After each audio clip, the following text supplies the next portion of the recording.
Hello everybody and welcome to another video, and today we're going to be looking at a band called Code Orange.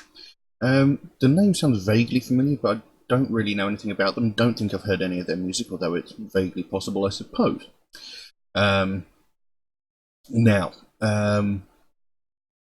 little bit of research on them and found quite a lot of information, so I've tried to limit what I got here. But what I've got is Code Orange, were previously known as Code Orange Kids. And they are an American hardcore punk band that formed in Pittsburgh, Pennsylvania in 2008. They started out playing pretty much like straightforward punk music, but would eventually take their music in a slightly heavier direction with the introduction of new member Bob Rizzo, who met members of the band at a local show. By early 2012, the band described themselves as doomy, abrasive hardcore punk similar to Black Flag. The band found some difficulty in touring in their early days because all the various members went to various high schools in Pennsylvania. They were not old enough to play at some clubs and could only tour between semesters of school or college. But despite this, the band actually opened for bands such as Misfits, The Bronx, Necromantics, and Anti-Flag. They then later changed their name to Code Orange several years later. So, they've been established since 2008, so they're not like a very old band, but, they're not exactly new to the scene either. Now, as I understand it, the track we're going to look at today is a track called Forever, which I believe to be one of their most popular, possibly one of their most famous tracks. I have some lyrics up here as well, so it should be interesting to see where this goes. Now, it says that they're a hardcore punk band. Now, hardcore and punk are two genres that I'm not overly involved in when it comes to listening to music. They're not two genres that I listen to a lot of, but we'll see how this goes, see what happens, and yeah, so we'll jump to the video now. It's Forever by Code Orange. Let's have a look. To call my brother's pocket. Open my guards down.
was a lot shorter than I expected. Now, it was pretty damn heavy. I mean,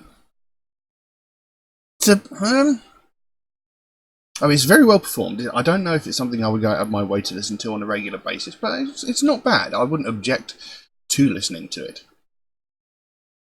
Now, the actual track itself, it seems to be possibly talking about sort of revenge or rebellion against something or other, which is actually a common theme in a lot of punk music, is rebellion and sort of that sort of thing. Now, the track actually opens with a couple of spoken words. The song opens up, "When hands are caught in my brother's pocket, I'll burn my gods down." That seems to suggest, like, if you betray like his friends, or if you betray someone of your own kind, all sense of reason just falls away. You're not entitled to any sort of redemption. You've betrayed someone, nothing can save you. They will burn their gods to the ground in order to get revenge or redemption for what you have done to them. That's what it seems to suggest. Then the song actually kicks in. It says, "Within this house of do-it-yourselfishness, the blurred lines we're taught to walk don't suit me. Words out of both sides of broken mouths, the only words that stand to rule me. High brass rings and low glass ceilings shatter the expectation. This kingdom thrives on disappointment. Watch your words and stay complacent." So within this house of do-it-yourselfishness, it seems to, it's almost like they're talking about self-involved people, people who only care about themselves. They don't care about what they do or how it affects other people, as long as it makes them happy, as long as they're getting what they want from it. They don't care what happens to anyone else. Blurred lines we're taught to walk don't suit me. That's sort of like maybe suggesting, like, that there's such vague rules to follow. People interpret it how they want to best benefit themselves, whether they're actually following the rules as they're meant to be, or finding a loophole to get away with something that really they shouldn't be allowed to. And they don't like the fact that people are abusing these sort of grey areas to benefit themselves at the expense of other people.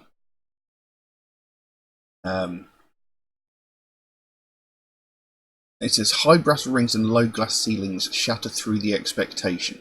So, the high brass rings, I'm assuming, refers to like rings that used to sort of hang from the top of a carousel ride, and people used to be able to grab them and it would give them a prize or something or other. I'm not entirely sure. But that he's saying, these sort of rings are set so high that no one's able to actually get them. They're just there to taunt people. And low glass ceilings, that's like, the glass ceiling is seen as something for you to reach to sort of succeed in life or in a job or whatever. And what they've done there is they said low glass ceiling, so that it's been set so low that no one can actually really progress any higher. Once you get onto the glass ceiling, you're not actually that much higher than you were to start with, so you can't really get to where the rich, corrupt, sort of higher up people are, because they've made it impossible for you to get there, possibly.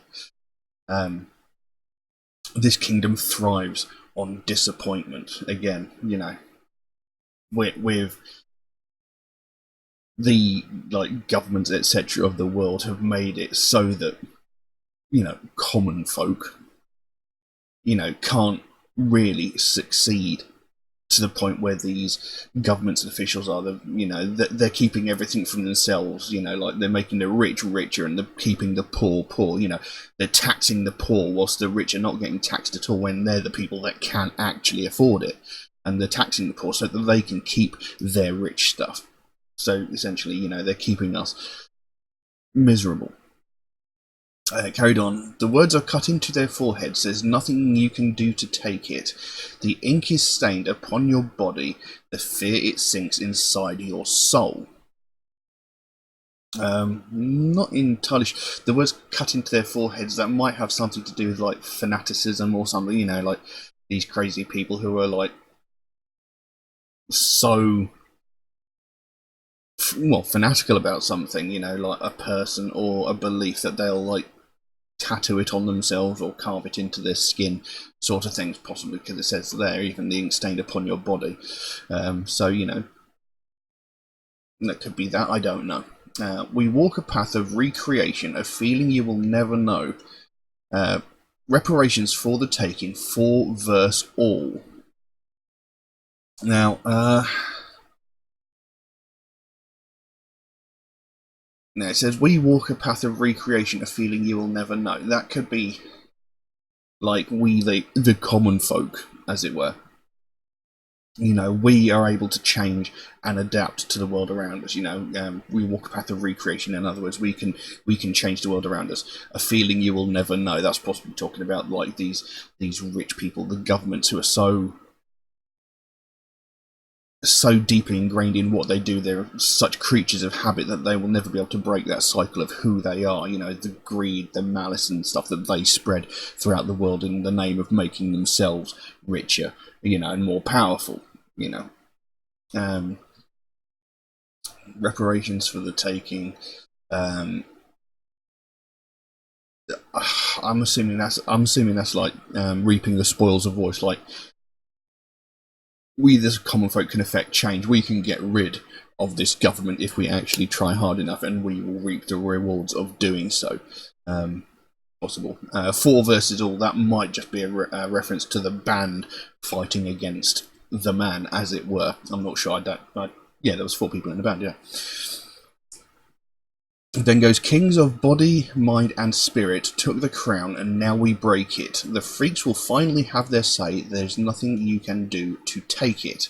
So, kings of body, mind, and spirit took the crown, and now we break it. So that I think that's them sort of claiming victory. It's like we are our own people. You know, we think for ourselves. We do what we have to. You know, we are essentially free people. We don't follow your guidelines. So kings of body, mind, and spirit, we took the crown and now we break it. So we've essentially usurped you. We've knocked you from your high horse. We've toppled your throne, and now we're going to destroy your crown. So essentially, there's no chance for anyone else to take it. You know, no one is going to rule us. We are, you know, free people, possibly. And then the last couple of lines, it says, "Code Orange is forever, Code Orange forever." So you know, they're basically it's like, you know, we've won. We're going to be standing here triumphant. You know, we're never going to be destroyed by the likes of you. Possibly. That's what it seems to be talking about. I could be completely wrong. But yeah, it's very interesting. You know, you don't often see the drummer singing, and that takes an amazing amount of skill to be able to play the drums and sing. You know, excuse me. Because playing the guitar and sing, you know, it is quite complicated in itself. But playing the drums and sing is very, very complicated. I mean, with a guitar, you know, you're paying attention to what both your hands are doing whilst trying to remember the words. Whereas with a drum, you're trying to pay attention to what all 4 of your limbs are doing at exactly the same time. You know, trying to keep in beat, trying to keep in rhythm, and trying to sing at the same time. You know, it's an insane amount of skill. So a huge amount of respect for that.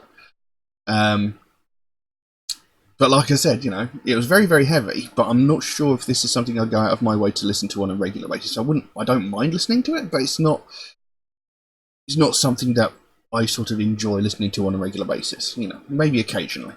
But it was still pretty decent, and, you know, I like what they're talking about.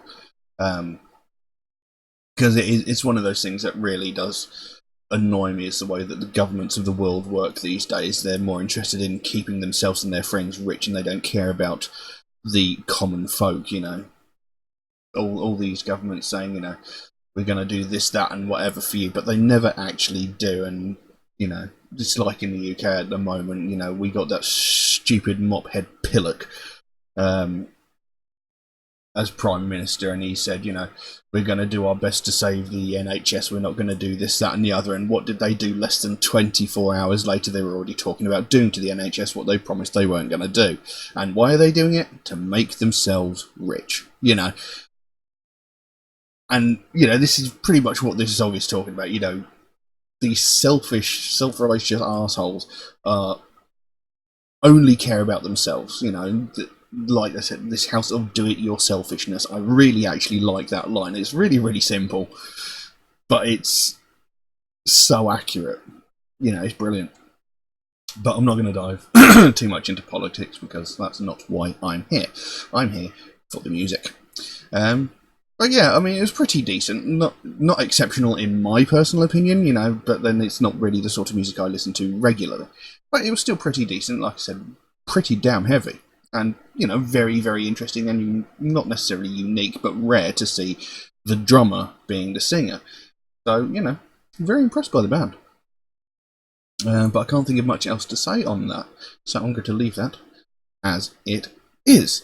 If anybody would like to suggest a track for me to react to, then please do so by all means. Drop a comment in the comment section below, or message me on my Facebook or my Instagram, or you could even message me through my Patreon, where you could help to support this channel, help me create future content.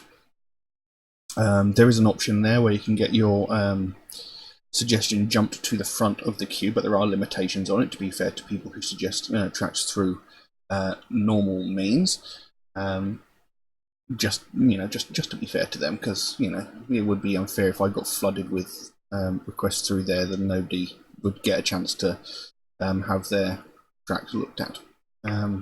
So yeah, and if you do suggest a track through the regular means, through Facebook, Instagram, or YouTube comments, do know it might take me a while to get around to it, because I do get suggested so many tracks every single day that my list grows faster than I can actually record the videos. But I do write down every suggestion I get, so it will get done eventually. It's just going to take me a while to get to it.